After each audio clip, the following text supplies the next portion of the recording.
जब यीशु मसीह का इस संसार में जन्म हुआ तो राजा हेरोदेस राजा और उसके घर के सारे लोग घबरा गए और उसके साथ यरूशलेम क्या हुआ, घबरा गया। क्यों घबरा गया? क्योंकि जो ज्योतिषी थे, अभी हमने सुना जो ज्योतिषी सोना, लोबान और गंधरस का भेंट चढ़ाए थे सॉरी, वे आकर हेरोदेस राजा के घर में ये कहने लगे कि यहूदियों का राजा जिसका जन्म हुआ है कहां है। तो ये शब्द सुन के हेरोदेस और उसके साथ पूरा यरूशलेम क्या हो गया, घबरा गया। क्योंकि यहूदियों का राजा जैसे शब्द सुना तो वे अपने राजा का, कौन, इस्राएली यहूदी, वे अपने राजा का कई सालों से क्या कर रहे थे, प्रतीक्षा या उसका इंतजार या उसकी बाट जोह रहे थे कई वर्षों से। और जब अचानक ज्योतिषियों के द्वारा यह शब्द सुना कि यहूदियों का राजा, क्योंकि अब तक जिस कंडीशन में इस्राएल अभी रह रहे हैं वे रोमी शासन के अधीन रह रहे हैं। जब आप नए नियम को पढ़ते हैं तो रोमी गवर्नमेंट हुआ करता था। कहने का मतलब है रोमी राजनीति करने वाले रोमी राजनेता हुआ करते थे। तो इस समय इस्राएल का अपना कोई राजा नहीं था, वे रोमी शासन के अधीन थे और रोमी इस्राएलियों के ऊपर में क्या करते थे, राज्य करते थे। ठीक है, तो वहां पे हेरोदेस नाम का एक राजा था। कौन राजा था? हेरोदेस नाम का राजा। तो हेरोदेस राजा के दिनों में जब यीशु मसीह का जन्म बैतलहम में हुआ, ये आपको कहां पढ़ने को मिलेगा, मत्ती रचित सुसमाचार, आप 2 अध्याय आप जब निकालते हैं तो यहां पे देखिए आपको ये पढ़ने मिलेगा, हेरोदेस राजा के दिनों में, है ना, जब यहूदिया के बैतलहम में यीशु का जन्म हुआ तो पूर्व से कई ज्योतिषी आकर पूछने लगे कि यहूदियों का राजा जिसका जन्म हुआ है कहां है।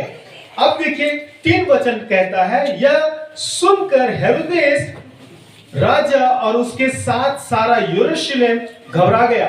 तब उसने लोगों के सब प्रधानों और शास्त्रियों को इकट्ठा करके उनसे पूछा, मसीह का जन्म कहां होना चाहिए। उन्होंने उनसे कहा, यहूदिया के बैतलहम में, क्योंकि भविष्यवक्ता के द्वारा यूं लिखा है, हे बैतलहम, तू जो यहूदा के प्रदेश में, तू किसी भी रीति से यहूदा के अधिकारियों में सबसे छोटा नहीं, क्योंकि तुझ में से एक अधिपति निकलेगा जो मेरी प्रजा इस्राएल की रखवाली करेगा। तब हेरोदेस ने ज्योतिषियों को चुपके से बुलाकर उनसे पूछा कि तारा ठीक किस समय दिखाई दिया था, और उसने यह कहकर उन्हें बैतलहम भेजा, जाओ उस बालक के विषय में ठीक ठीक मालूम करो, और जब वह मिल जाए तो मुझे समाचार दो ताकि मैं भी आकर उसे प्रणाम करूं। वे राजा की बात सुनकर चले गए और जो तारा उन्होंने पूर्व में देखा था वह उसके आगे आगे चला और जहां बालक था उस जगह के ऊपर पहुंचकर ठहर गया। उस तारे को देखकर वे अति आनंदित हुए। उन्होंने उस घर में पहुंचकर उस बालक को उसकी माता मरियम के साथ देखा और मुंह के बल गिरकर बालक को प्रणाम किया और अपना अपना थैला खोलकर उसको सोना और लोबान और गंधरस की भेंट चढ़ाई। और स्वप्न में यह चेतावनी पाकर कि हेरोदेस के पास फिर न जाना, वे दूसरे मार्ग से अपने देश को चले गए। सो प्रभु के इस वचन के पढ़े और सुने जाने के द्वारा वो हमें आशीष दे। सो मेरे प्रियो, यहाँ पे आप देखते हैं कि ज्योतिषियों का आगमन को हम देखते हैं ना, यहाँ पे कितने सारे ज्योतिषी थे ये हमें आइडिया नहीं है। हम 3 प्रकार का यहाँ खाली क्या देखते हैं, भेंट देखते हैं, सोना, लोबान और गंधरस। इसलिए मसीह समुदाय कई बार यह अनुमान लगाते हैं कि शायद 3 ज्योतिषी आए होंगे, है कि नहीं। एक ज्योतिषी सोना का भेंट चढ़ाया, एक ज्योतिषी लोबान का भेंट चढ़ाया और एक गंधरस का भेंट चढ़ाया, है ना। लेकिन बाइबल हमें इन ज्योतिषियों के विषय में कोई एक संख्या नहीं देता है मेरे प्रियो। ओके, बाइबल हमें ज्योतिषी कितने थे इसका संख्या हमें नहीं देता है, परंतु ज्योतिषी आए, प्रेज द लॉर्ड। तो कहने का मतलब है कि जब ज्योतिषी आए और वे राजा का एक परिचय किसके यहां पूछा, जो पहले से राजा था उससे पूछा। कहने का मतलब है हेरोदेस राजा जो यहूदियों के ऊपर में क्या कर रहा था, राज्य कर रहा था, तो उससे पूछा कि यहूदियों का राजा जिसका जन्म है वो कहां है। तब हेरोदेस और उसके साथ यरूशलेम घबरा गया। क्यों घबरा गया, इसके पीछे बहुत बड़ा घटना है, मैं आपको थोड़ा बताना चाहता हूं। आखिरकार कोई अपने राजा का समाचार सुन के घबरा क्यों जाएगा, इसके पीछे बहुत बड़ा इतिहास है, इसके पीछे बहुत बड़ा क्या है, परमेश्वर का प्रतिज्ञा है।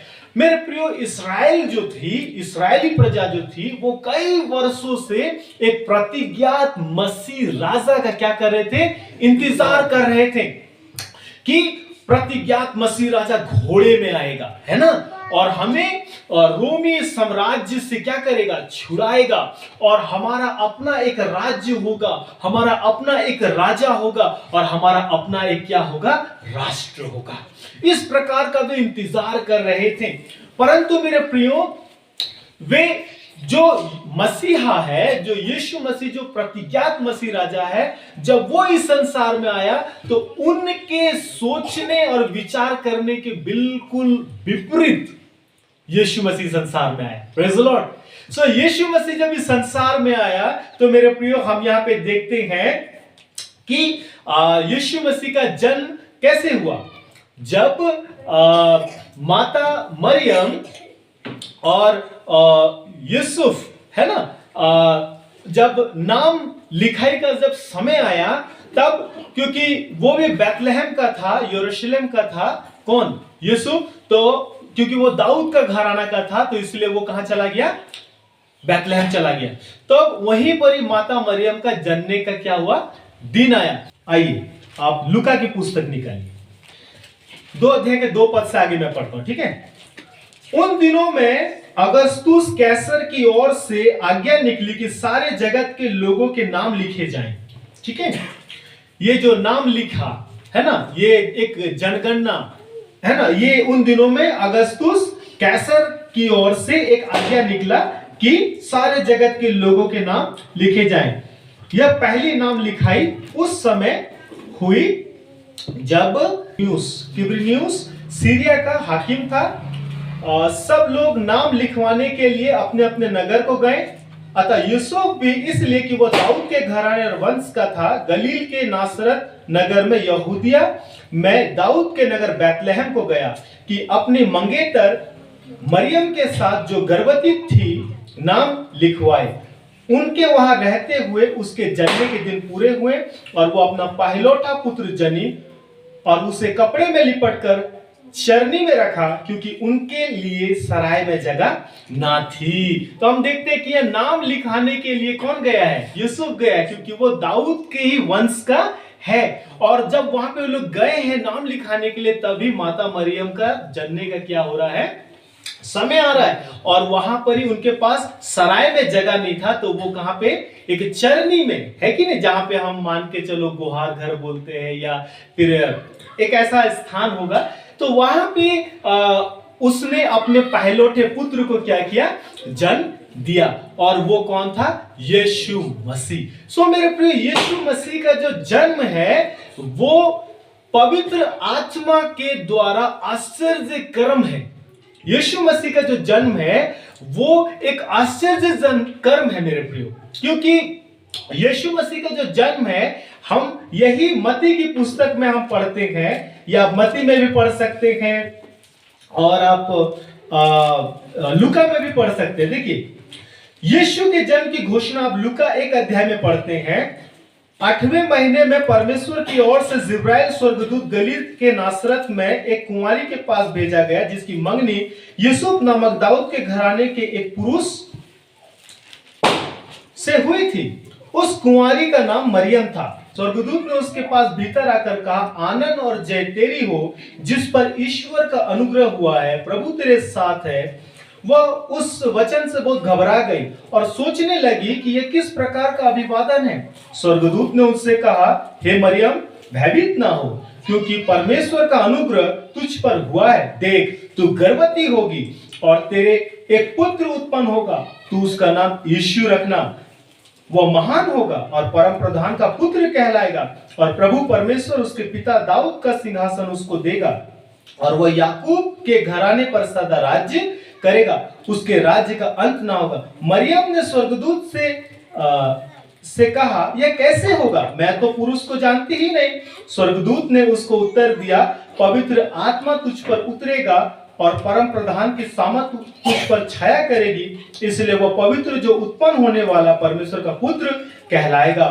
और देख, और यहाँ पे उसकी कुटुंबिनी की आगे बात होती है, जो यूहन्ना बपतिस्मा देने वाले का बात आता है।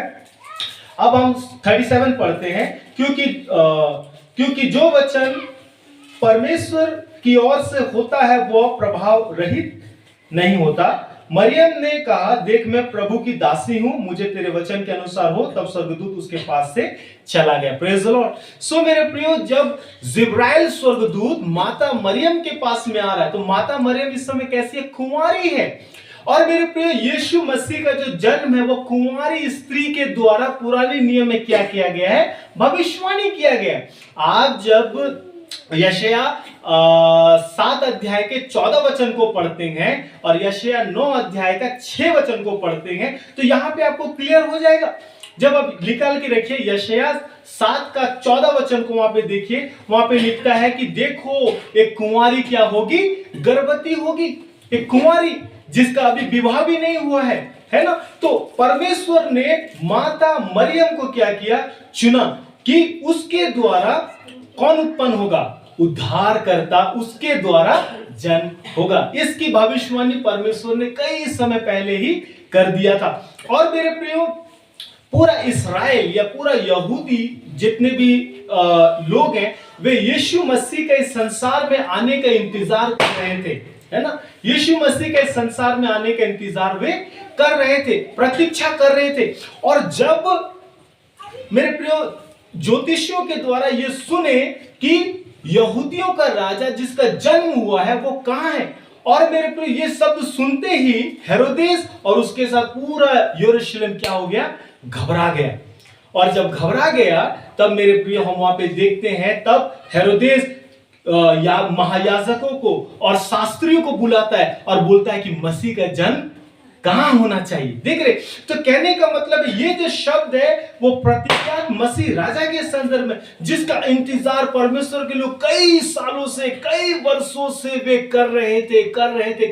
और अचानक जब ये शब्द सुना कि यहूदियों का राजा जन्म लिया है, जिसकी प्रतिज्ञा पुराने नियम में किया गया, सब हड़कंप मच गया, अफरा तफरी मच गया, सब घबरा गए। और लेकिन जो हेरोदेस राजा था, उसके मन में यहूदियों का राजा के लिए उसके मन में प्यार नहीं था। वो ज्योतिषियों को चुपके से बुलाया और पूछा कि तारा ठीक किस समय दिखाई दिया था, और बोला कि जाओ बैतलहम को जाओ, क्योंकि भविष्यवाणी इसी प्रकार का है कि वो बैतलहम में जन्म लेगा। जाओ और जब वो और उस बालक के विषय में ठीक ठीक पता करके बताओ, ठीक ठीक रिसर्च करो और मुझे बताओ, ताकि मैं भी उसे आकर क्या करूं? प्रणाम करूं। और जब ज्योतिषी वहां से निकले तो वही तारा मेरे प्रियो जो पूर्व में उसका नेतृत्व कर रहा था, उनके आगे आगे चला। Praise the Lord. आगे आगे चला और वे उस तारा को देख के अति क्या हुए? आनंदित हुए। और उस घर में जहां पे बालक यीशु था, वहां पे क्या हो गया? वे पहुंच गए। और मेरे प्रियो हम देखते हैं मुंह के बल, किसके बल? मुंह के बल गिरकर प्रभु यीशु मसीह को उन्होंने क्या किया? दंडवत किया और अपना अपना थैला खोल के सोना, लोबान और गंधरस का क्या किया? भेंट चढ़ाया। ये सोना, लोबान और गंधरस उसके ईश्वरत्व का क्या होता है? एक प्रतीक है यीशु मसीह का। सो मेरे प्रियो, यहां पे मैं एक बात यही आपके साथ करना चाहता हूं कि यीशु मसीह का जो जन्म है मेरे प्रियो, वो पवित्र आत्मा के द्वारा वो माता मरियम के गर्भ में आया। मेरे प्रियो, ये एक आश्चर्य कर्म था जो ईश्वर ने किया। और मेरे प्रियो, यीशु मसीह और कोई नहीं है। जब हम बाइबल पढ़ते हैं, यूहन्ना रचित सुसमाचार 1 अध्याय और 1 वचन और 14 वचन को पढ़ते हैं, तो वहां क्या लिखा है? आदि में वचन था, वचन परमेश्वर के साथ था और वचन परमेश्वर था, और पद संख्या 14 में लिखा है और वचन देहधारी हुआ। Praise the Lord. तो कहने का मतलब परमेश्वर यीशु मसीह में कुंवारी माता मरियम के द्वारा जन्म ले रहा है आज से 2000 साल पूर्व। हालेलुया। और जब मेरे प्रियो ये खबर जब यहूदियों को जब मिलता है कि यहूदियों का राजा जन्म लिया तो वो लोग घबरा गए। और मेरे प्रियो जब हेरोदेस को पता चला कि यहूदियों का राजा, क्योंकि मैं एक पहले से राजा हूं, इस पूरा रोम का मैं राजा हूं, और फिर एक और राजा का उदय हो गया है, तब वो क्या करने लगा, ज्योतिषी को बोला, चुपके से बुलाया। चुपके से क्यों उसको बुलाने का नौबत आया? उसका मन में यीशु के प्रति अच्छा दृष्टिकोण नहीं था। वो बोला कि तारा ठीक किस समय दिखाई दिया था, ठीक ठीक रिसर्च करो और मुझे आके बताओ ताकि मैं भी प्रणाम करूं। लेकिन रात में ज्योतिषियों को परमेश्वर क्या किया, स्वप्न में बात किया और बोला हेरोदेस के पास मत जाना। तब वे दूसरे रास्ते से चले गए। और जब हेरोदेस को पता चला कि ज्योतिषी मेरे साथ ठग किया है तो बड़ा गुस्सा हो गया वो, और फिर अपने सैनिकों को भेज के जो 2 वर्ष और 2 वर्ष से नीचे के जितने बच्चे थे सबको क्या करवा डाला, मरवा डाला, हत्या करवा डाला, कत्ल करवा डाला। तो ये व्यक्ति के मन में यहूदियों का राजा के प्रति, यीशु मसीह के प्रति कैसा था, अच्छा दृष्टिकोण नहीं था। और उसने वहां पे जो 2 वर्ष और 2 वर्ष से नीचे के जितने बच्चे थे सब, वो भी नर बच्चे, कौन बच्चे, लड़का बच्चा को क्या कर दिया, मरवा डाला, तलवार से मरवा डाला। सोचिए कितना क्रूर ये हेरोदेस था, कितना क्रूर। इसके मन में परमेश्वर के प्रति जरा भी डर और भय नहीं था, और उसने ये एक कार्य किया। और उसके बाद हम देखते हैं रोना और पीड़ा और विलाप को हम देखते हैं मेरे प्रिय। तब स्वप्न में परमेश्वर ने यूसुफ से बात किया, परमेश्वर यूसुफ से बात किया कि तू अपनी पत्नी मरियम को और बालक को लेकर कहां चला जा, मिस्र को चला जा। और वे वहां पे मिस्र को चले गए, और जब तक ये हेरोदेस नहीं मरा तब तक वो मिस्र में ही रहे। तो देखिए परमेश्वर ही किसको नेतृत्व कर रहा है, ज्योतिषियों को नेतृत्व कर रहा है, यूसुफ को नेतृत्व कर रहा है, कहां जाना है, कौन क्या करने वाला है, सब कुछ को बताने वाला कौन है, परमेश्वर है। कौन क्या करने वाला है, कौन क्या सोच रहा है, तुमको कहां जाना चाहिए, तुमको कहां नहीं जाना चाहिए, ये सब कुछ परमेश्वर क्या कर रहा है, लीड कर रहा है। तो कहने का मतलब है मेरे प्रियो, वो जो हेरोदेस राजा था वो यहूदियों के राजा को क्या करना चाहा, मार डालना चाहा। इसीलिए 2 वर्ष और उसके नीचे के सारे बच्चों को उसने क्या किया, मार।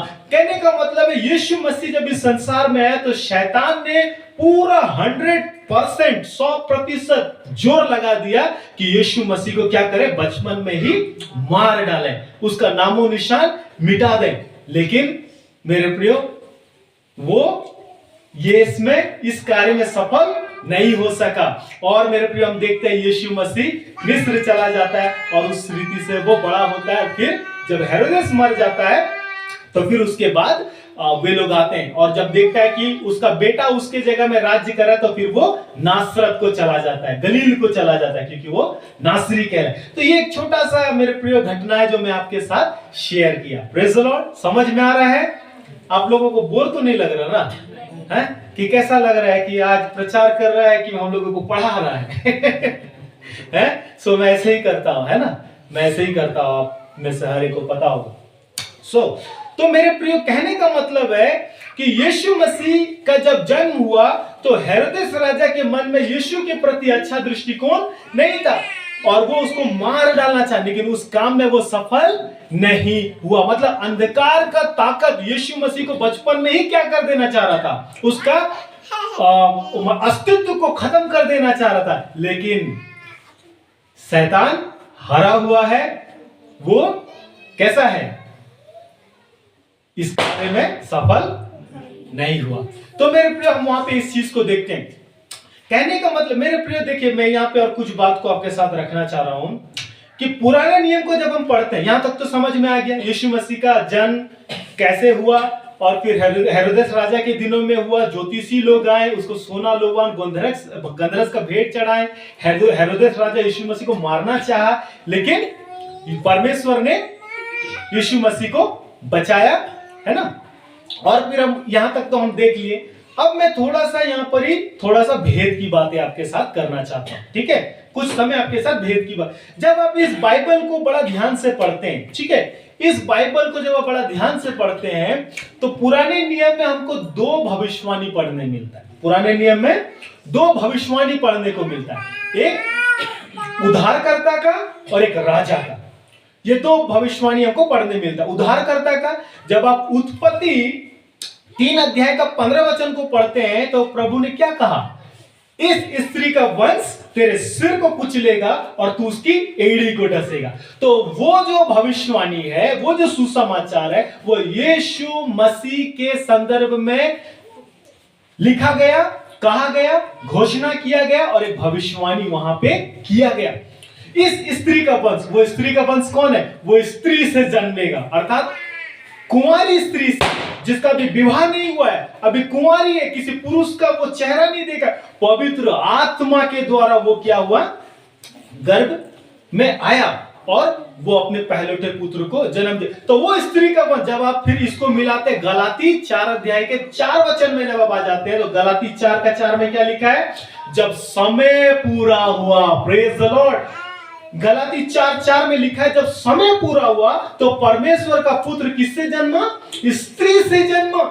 और मेरे प्रियो, आपने अभी यशायाह 7 अध्याय का 14 वचन को देखा कि यशायाह 7 का 14 देखिए, आइए कुछ वचन को खोलिए। यशायाह 7:14 देखिए क्या लिखा है? इस कारण प्रभु आप ही तुमको एक चिन्ह देगा, सुनो, एक कुंवारी गर्भवती होगी और पुत्र जनेगी और उसका नाम इम्मानुएल रखेगी। अब यशायाह 9 का 6 वचन को पढ़ते हैं, यहां लिखा है, क्योंकि हमारे लिए एक बालक उत्पन्न हुआ, हमें एक पुत्र दिया गया और प्रभुता उसके कांधे पर होगी और उसका नाम अद्भुत युक्ति करने वाला, पराक्रमी परमेश्वर, अनंत काल का पिता और शांति का राजकुमार रखा जाएगा। Praise the Lord. सो मेरे प्रियो, ये जो भविष्यवाणी है, मैं आपको थोड़ा टाइम टेबल बताना चाहता हूं। यीशु मसीह हेरोदेस राजा के दिनों में जन्म ले रहा है, तो उससे 700 साल पहले यह भविष्यवाणी किया गया। यशायाह की पुस्तक जो है 700 साल, हम लोग आज किसी को 110 साल 120 साल का आयु बाबा बोलते हैं ना, तो सोचो 700 साल पहले यह भविष्यवाणी लिखा गया है।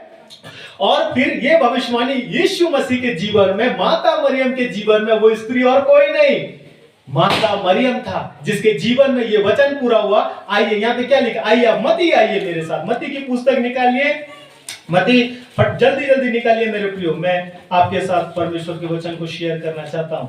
मती की पुस्तक निकालिए और 1 अध्याय निकालिए मती, और 22 वचन को मैं पढ़ता हूं। मती 1 का 22 पढ़ता हूं। यह सब इसलिए हुआ कि जो वचन प्रभु ने भविष्यवक्ता के द्वारा कहा था वह पूरा हो।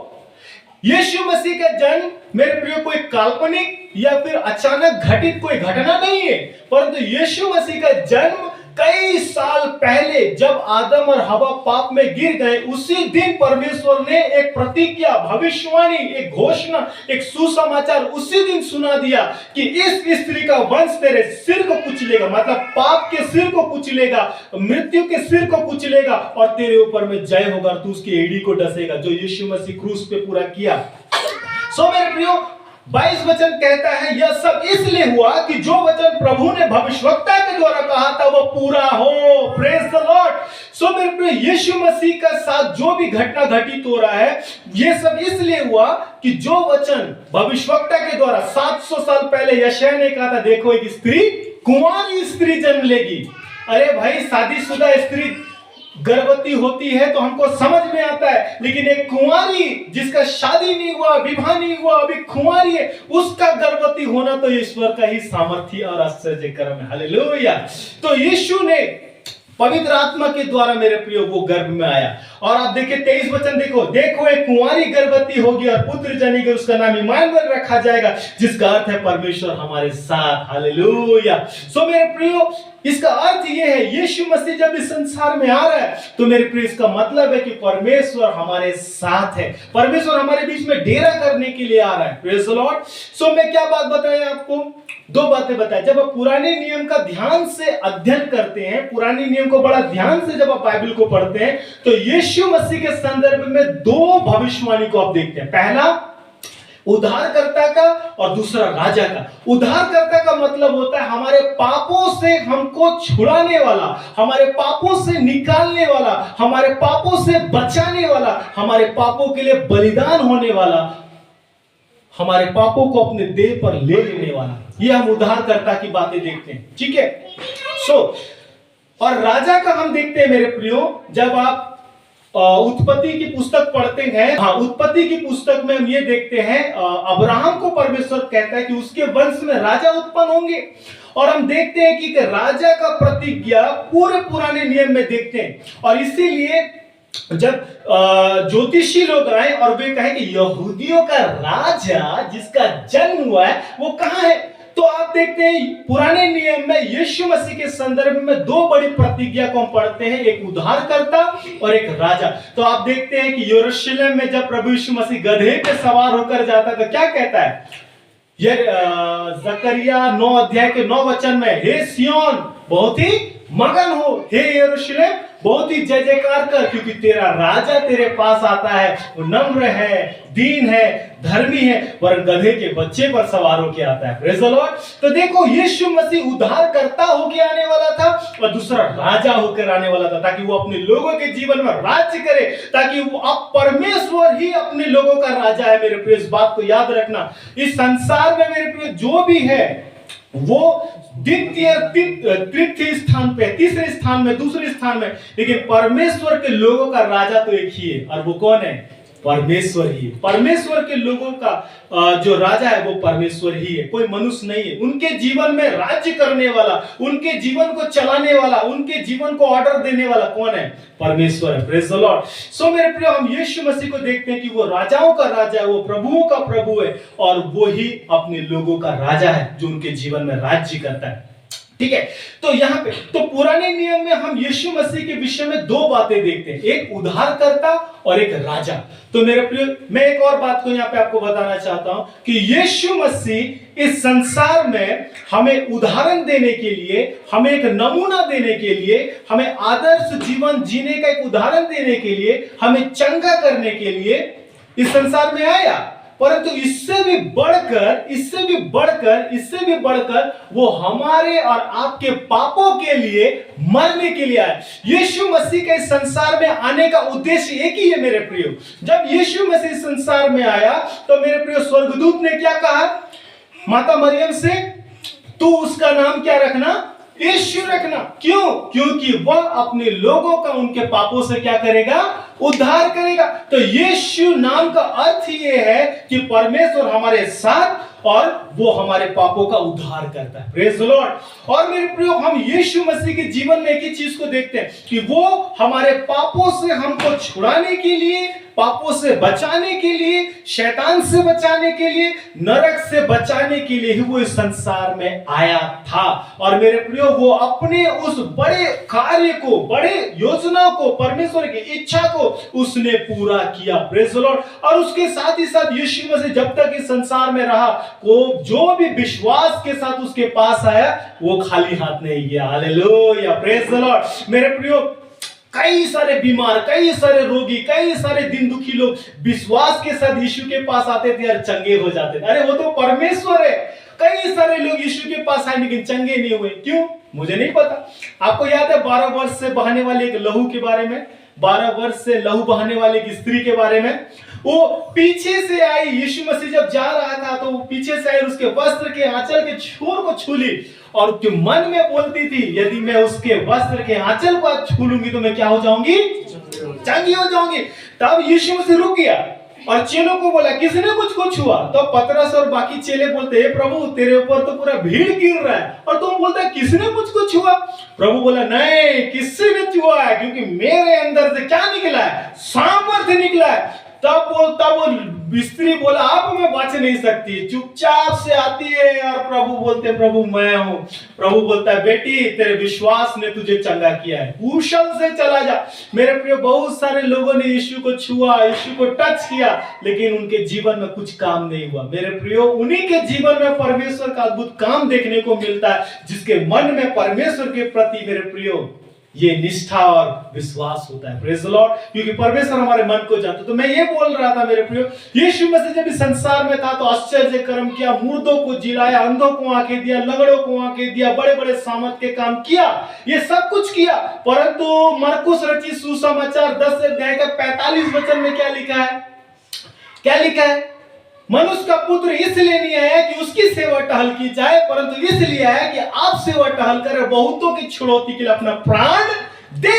मेरे प्रियो, हम पाप के दासत्व में थे, हम पाप के गुलामी में थे, हम शैतान के दासत्व में थे, शैतान की गुलामी में थे और नरक जा रहे थे।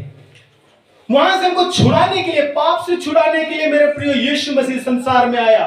बहुत सारे लोग ये बोलते हैं मेरे प्रियो, यीशु मसीह को केवल चंगा करने वाला, यीशु मसीह को केवल सामर्थ का काम करने वाला, अरे वो तो परमेश्वर है, वो तो परमेश्वर है, उसके अंदर से सामर्थ बहती है। एक शब्द बोलेगा वो बड़े बड़े कार्य हो जाएंगे। Praise the Lord. एक शब्द बोलेगा बड़े बड़े काम हो जाएंगे मेरे प्रियो। परंतु परमेश्वर के संसार में आने का उद्देश्य एक ही था, और वो मरकुस 10:45 एक बार पढ़िएगा जरा। क्योंकि मनुष्य का पुत्र इसलिए नहीं आया कि उसकी सेवा टहल की जाए, पर इसलिए आया कि आप सेवा टहल करें और बहुतों की छुड़ाती के लिए अपना प्राण दें। यीशु मसीह अपना सेवा कराने के लिए नहीं आया था इस संसार में, वो आया ताकि हमें हमारे पापों से वो छुड़ाए, शैतान की गुलामी से छुड़ाए और नरक से वो हमें बचाए। Praise the Lord. मेरे प्रियो, यीशु मसीह के संसार में आने का उद्देश्य बहुत बड़ा है, और वो उद्देश्य मेरे प्रियो हम आदम की बारी में ही देख लेते हैं। उत्पत्ति 3:15, इस स्त्री का वंश तेरे सिर को कुचलेगा और तू उसकी एड़ी को डसेगा। और वो हम क्रूस में देखते हैं, जब यीशु मसीह आपके और मेरे पापों को अपने देह पे लेता है, आपके और मेरे अधर्म के कामों को अपने देह पर लेता है और क्रूस पे वो चढ़ जाता है। और मेरे प्रियो, वो पिता से हमारा मेल कराता, क्योंकि आदम की बारी में पाप के कारण हम परमेश्वर से क्या हो गए थे? दूर हो गए थे। परमेश्वर से हमारा संबंध टूट गया था। हम पाप में खो गए थे, पाप में मर गए थे और पाप में जीवन जी रहे थे। मेरे प्रियो, हम परमेश्वर के बिना अपने जीवन को जी रहे थे। मेरे प्रियो, हम यहाँ पे यही चीज को देखते हैं कि यीशु मसीह का इस संसार में आने का उद्देश्य बहुत बड़ा है।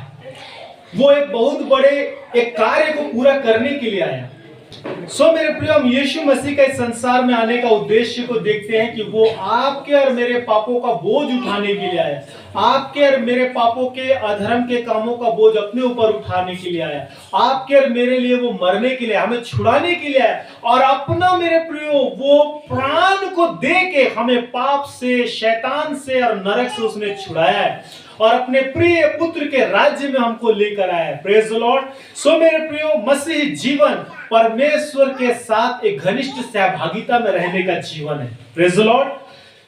हम उस घनिष्ठ सहभागिता से दूर हो गए थे, हम भटक गए थे, पाप में खो गए थे, पाप में मर गए थे और पाप का जीवन हम जी रहे थे। परमेश्वर के विमुख हम अपने जीवन को जी रहे थे। लेकिन परमेश्वर मेरे प्रियो हमें पाप में मरा हुआ नहीं देख सका और नरक जाते हुए नहीं देख सका। उसने हमसे इतना प्रेम किया।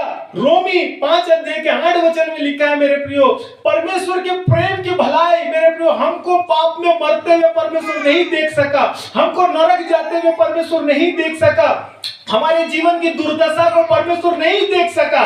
और मेरे प्रियो, परमेश्वर अपने प्रेम की भलाई हम पर इस रीति से प्रकट करता है, जब हम पापी थे, हम धर्मी थे, तब परमेश्वर का प्रेम हम पर प्रकट नहीं हुआ। अरे हम तो परमेश्वर के प्रेम के योग्य नहीं थे, हम तो उस परमेश्वर के न्याय, दंड और क्रोध के ही योग्य थे। मैं कभी भी इस बात को नहीं बोलता हूं कि मैं परमेश्वर के प्रेम, भलाई, दया, करुणा की मैं लायक था। अरे मैं तो नरक के ही योग्य था, मैं तो पाप में मरा हुआ था, पाप में खोया हुआ था। परंतु परमेश्वर अपने दंड को, न्याय को, क्रोध को मेरे जीवन में नहीं उड़ेला। हम सबके जीवन में मेरे प्रियो परमेश्वर ने न्याय, दंड, क्रोध को नहीं उड़ेला, परंतु क्या उड़ेला? पढ़िए, रोमी 5:8 पढ़िए मेरे प्रियो, जोर से पढ़िए। परंतु परमेश्वर हम पर अपने प्रेम की भलाई इसी रीति से प्रकट करता है कि जब हम पापी ही थे, तब मसीह हमारे इस प्रेम का सम्मान करें मेरे प्रियो, इस प्रेम का आदर करें, इसका मेरे प्रियो हम सम्मान करें। जब हम पापी थे, जब हम पाप में मरे हुए थे, परमेश्वर का दंड, क्रोध और न्याय और नरक के ही योग्य थे हम, तब परमेश्वर हमको नरक नहीं भेज रहा है, तब परमेश्वर हम पर दंड नहीं दे रहा है, हम पर क्रोध नहीं दिखा रहा है, परंतु अपने प्रेम की भलाई, उसका प्रेम की भलाई क्या? यीशु मसीह ही परमेश्वर का प्रेम का भलाई है मेरे प्रियो। यूहन्ना रचित सुसमाचार 3 अध्याय का 16 वचन में क्या लिखा है? परंतु क्या लिखा है? क्योंकि परमेश्वर जगत से ऐसा प्रेम किया कि उसने अपने एक लौता पुत्र दे दिया, ताकि जो कोई उस पर विश्वास करे वो क्या ना हो, नाश ना हो, मतलब अपने पाप में ना मरे, नरक में ना जाए, उसका जीवन बर्बाद ना हो, परंतु वो क्या पाए? इटर्नल लाइफ, जयजुग जीवन बोलते हैं हम लोग संसार में।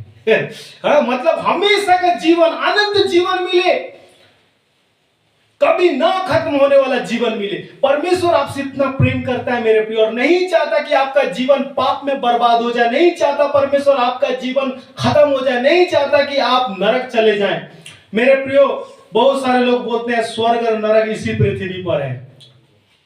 अगर सूर्य की सच्चाई को मानते हैं तो सूर्य को बनाने वाले की सच्चाई भी आपको जानना चाहिए मेरे प्रियो। हम बंदर से नहीं आए हैं, हम बंदर से नहीं आए हैं। इस तरह का थ्योरी बहुत चला था, वो अभी खारिज हो गया। मनुष्य बंदर से आया है, नहीं नहीं नहीं नहीं नहीं, मनुष्य परमेश्वर के रूप और स्वरूप में बनाया गया है। हालेलुया। मनुष्य परमेश्वर के रूप और स्वरूप में बनाया गया है, बंदर से नहीं बनाया गया है। इस तरह के लोग मेरे प्रियो जो इस तरह का थ्योरी लेके चलते हैं, उन्हें सीखना चाहिए, समझना चाहिए। ईश्वर ने मनुष्य को अपने रूप और अपने स्वरूप में, अपनी समानता में बनाया, नर और नारी करके उसने मनुष्य की सृष्टि किया है। परमेश्वर ने बंदर से नहीं बनाया, वो एक सृष्टि है।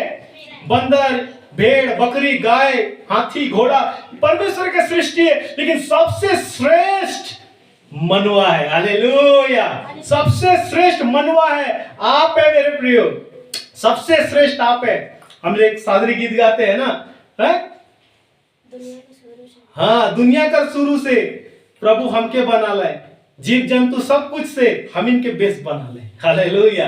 हमसे अच्छा तो उस परमेश्वर जो हमको इतना सुंदर बनाया, इतना अच्छा बनाया, अपने रूप अपने स्वरूप में बनाया, वो हमको पाप में मरते हुए कैसे छोड़ देगा मेरे प्रियो? कैसे नरक में हमको जाने के लिए वो छोड़ देगा? कैसे हमारे जीवन की दुर्दशा में हमको छोड़ देगा? वो परमेश्वर जिसने अपने रूप और अपने स्वरूप में हमको बनाया, वो परमेश्वर हमको कभी भी अनाथ नहीं छोड़ेगा, कभी भी नरक में जाते हुए नहीं देख सकता, कभी भी पाप में मरते हुए नहीं देख सकता वो, क्योंकि उसने हमको अपने रूप और अपने स्वरूप में बनाया। और जिस दिन आदम और हवा ने पाप किया, उसी क्षण परमेश्वर ने उत्पत्ति 3:15 में यह भविष्यवाणी कर दिया कि इस स्त्री का वंश तेरे सिर को कुचलेगा और तू उसकी एड़ी को डसेगा। और वो स्त्री का वंश यीशु मसीह है, जो पवित्र आत्मा के द्वारा माता मरियम के गर्भ में आया और वो पवित्रता का जीवन जिया और आपके और मेरे उद्धार का कार्य किया। हालेलुया। आप मेरे प्रियो, कोई भी ऐसी बातें नहीं है जो बाकी रह गई है। परमेश्वर ने सब कुछ को पूरा कर दिया मेरे प्रियो, हमको पाप से बचाने के लिए, नरक से बचाने के लिए, हमारे जीवन की दुर्दशा से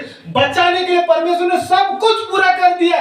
बस बात यह है हमारा कमिटमेंट का, हमारा डिसीजन का, हमारा निर्णय का। बात परमेश्वर इंतजार करता है कि क्या मेरे इस प्रेम को लोग एक्सेप्ट करेंगे, स्वीकार करेंगे, ग्रहण करेंगे या ठुकरा देंगे। अब परमेश्वर इस बात का प्रतीक्षा कर रहे, इंतजार कर रहे हैं, आपका परमेश्वर इंतजार कर रहे हैं कि क्या मेरे इस प्रेम का लोग प्रत्युत्तर देंगे या मेरे इस प्रेम का लोग विरोध करेंगे। मेरे प्रिय, बहुत सारे लोग हैं जो परमेश्वर के प्रेम को ठुकरा दिए। अब यूहन्ना रचित सुसमाचार 1 अध्याय में जब आप पढ़ते हैं तो वहां पे लिखा है कि ज्योति अंधकार में चमकती है, परंतु अंधकार ने उसको ग्रहण नहीं किया। आगे लिखता है वो अपने घर आया, उसके अपनों ने उसको ग्रहण नहीं किया। यीशु मसीह जब इस संसार में आया मेरे प्रिय, तो लोग ज्योति से बढ़ के अंधकार को क्या किए?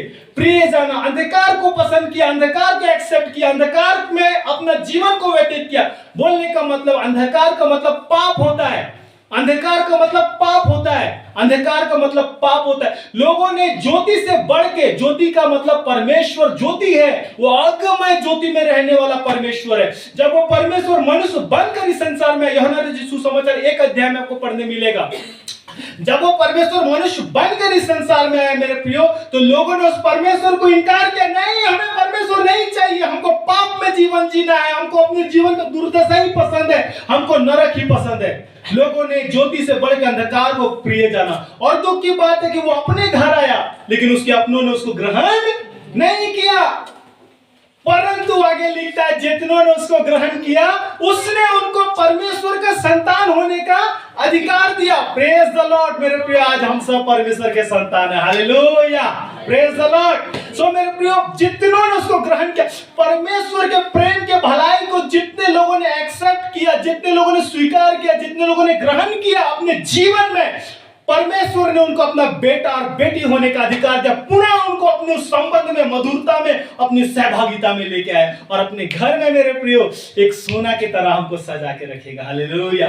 सो मेरे प्रियो, परमेश्वर तो बहुत प्यार करता है। जिस परमेश्वर ने हमको अपने रूप, अपने स्वरूप, अपनी समानता में नर और नारी करके मनुष्य को बनाया, क्या वो परमेश्वर हमको कभी भी स्थिति से छोड़ सकता है कि हम पाप में मरते रहे, हम नरक जाते रहे, हमारे जीवन का दुर्दशा होता रहे? वो परमेश्वर कभी नहीं चाहेगा। इसलिए उसने हमसे इतना प्रेम किया कि जब हम पापी थे, रोमी 5:4, तो उसका प्रिय पुत्र आपके और मेरे पापों को अपने देह पर लिए हुए आज से 2000 साल पूर्व कलवरी क्रूस पे चढ़ गया। और इतना ही नहीं, मृत्यु का नाश किया, मृत्यु को हमेशा के लिए खत्म किया और तीसरे दिन मृत्यु के बंधन को तोड़ के मेरे प्रियो बाहर निकल आया। हालेलुया। सो मेरे प्रियो, यीशु मसीह का संसार में आने का उद्देश्य केवल मेरे प्रियो, क्रिसमस का संदेश बहुत महत्वपूर्ण है मेरे प्रियो, क्रिसमस का संदेश बहुत महत्वपूर्ण है, इतना इंपॉर्टेंट है ये मेरे प्रियो, जो आपके जीवन के दिशा निर्देश को तय कर देता है। क्रिसमस का संदेश मेरे प्रियो, ये जन्म से स्टार्ट होता है और अंतिम उसका क्रूस पे वो फाइनल होता है। Praise the Lord. सो मेरे प्रियो, यीशु मसीह हमें बचाने के लिए संसार में आया और एक बहुत बड़ा कीमत दिया, अपने आप को आपके लिए और मेरे लिए वो दे दिया। तो क्या मेरे प्रियो, हम अपने जीवन को उस प्रभु के लिए समर्पित करेंगे? क्या जिस प्रकार से ज्योतिषी लोगों ने सोना, लोबान और गंधरस को भेंट चढ़ाया, क्या आज आप अपने जीवन को उस परमेश्वर को भेंट चढ़ा सकते हैं? इस दान पेटी में मत डालो पैसा। मैं कभी दान दशवंश के लिए प्रचार नहीं करता, पूछ लो मेरी कलीसिया में। मैं जल्दी प्रचार नहीं करता, मुझे अगर बोलना हो तो मैं बैठ के मुंह में बोलता हूं। मैं प्रचार नहीं करता दशवंश दो, भेंट दो, नहीं। परमेश्वर आपको चाहता है। Praise the Lord. रोमियो की पत्री 12 अध्याय का 1 और 2 वचन में क्या लिखा है? इसलिए अपने आप को जीवित और पवित्र परमेश्वर को भावता हुआ बलिदान करके चढ़ाओ, यही तुम्हारी आत्मिक सेवा है। अगर परमेश्वर को कुछ देना है तो अपने आप को दो।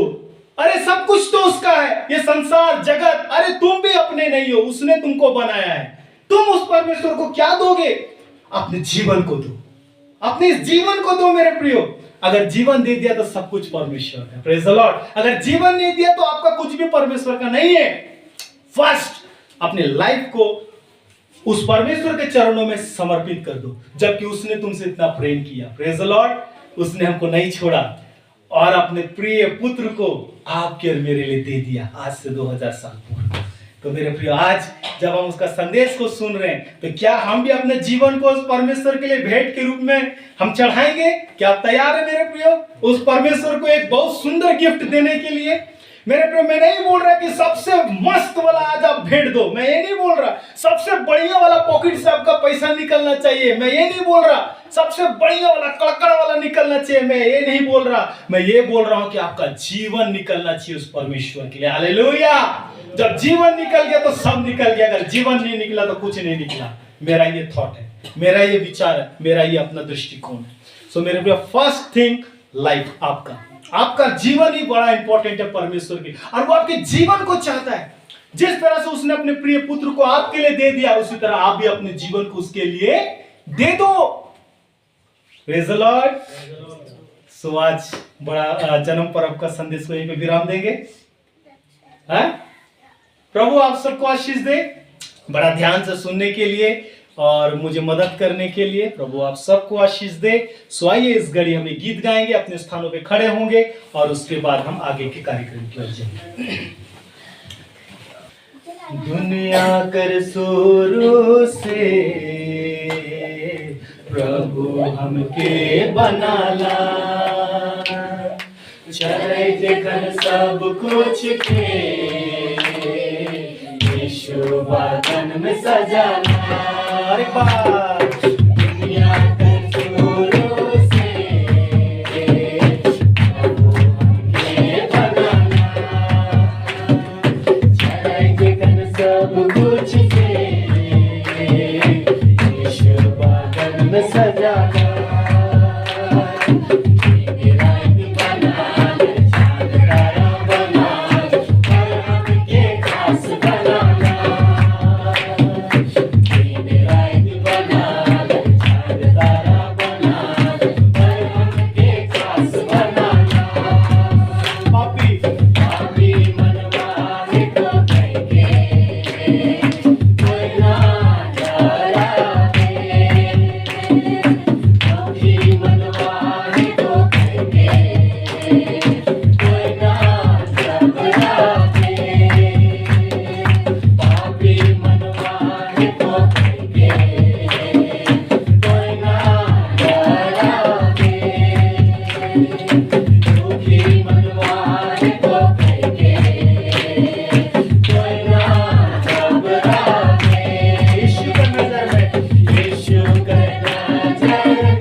प्रभु आशीष दे हमें।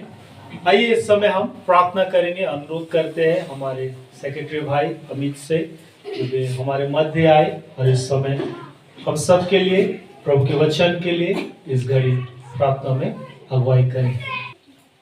स्वर्गीय महान जीवित और अनुग्रहकारी परमेश्वर प्रभु जी, धन्यवाद देते हैं प्यारे परमेश्वर प्रभु जी। मानव जाति से तूने अपना प्रेम किया परमेश्वर प्रभु जी। तूने हमें बचाने के लिए प्यारे परमेश्वर अपना एक लौता पुत्र को इस जगत में भेजा। और प्यारे परमेश्वर हम जब प्यारे परमेश्वर पाप में मरे हुए थे प्यारे परमेश्वर प्रभु जी, तूने प्यारे परमेश्वर योजना को बनाया। प्यारे परमेश्वर प्रभु यीशु मसीह को इस जगत में भेजा। और प्यारे परमेश्वर प्रभु जी हमें बचाने के लिए प्यारे परमेश्वर आपकी अनुग्रह और दया रहा परमेश्वर, आपको धन्यवाद देते हैं। अब प्रार्थना करते हैं प्यारे परमेश्वर प्रभु, आज के दिन तूने यह मौका अवसर हमें दिया कि खुशी का दिन दिया प्यारे परमेश्वर प्रभु जी।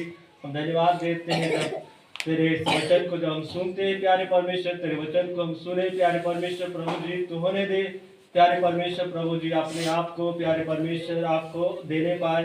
और प्यारे परमेश्वर प्रभु जी हम तेरे हाथ में सौंपे जाते हैं हर एक को। प्यारे परमेश्वर प्रभु जी और दुआ विनती प्रभु यीशु के नाम से मांगते हैं, बैतूल और स्वराज में ग्रहण करने। आमीन आमीन। आइए इस समय आशीष वचन के साथ आज के सभा को विराम देंगे और उसके बाद हम लोग केक काटेंगे, ठीक है। प्रभु की प्रार्थना, एक साथ प्रभु की प्रार्थना करेंगे। हे हमारे पिता, तू जो स्वर्ग में है, तेरा नाम पवित्र होना चाहिए, तेरा राज्य आए, तेरी इच्छा जैसे स्वर्ग में पूरी होती है वैसे पृथ्वी पर हो। हमारे दिन भर की रोटी आज हमें दे, और जिस प्रकार हमने अपने अपराधी को क्षमा किया, इसी प्रकार से हमारे अपराधों को क्षमा, और हमें परीक्षा में ना लाना, परंतु बुराई से बचा, क्योंकि राज्य और पराक्रम और महिमा सदा तेरी। आमीन। आशीष वचन। अब हमारे प्रभु यीशु मसीह का अनुग्रह, परमेश्वर पिता का प्रेम, पवित्र आत्मा के सहभागिता हम सबों के साथ, प्रभु के तमाम लोगों के साथ हमेशा होती रहे। आमीन। आप सबको जन्म पर्व की ढेर सारी शुभकामनाएं और बधाई। Merry Christmas. Merry Christmas.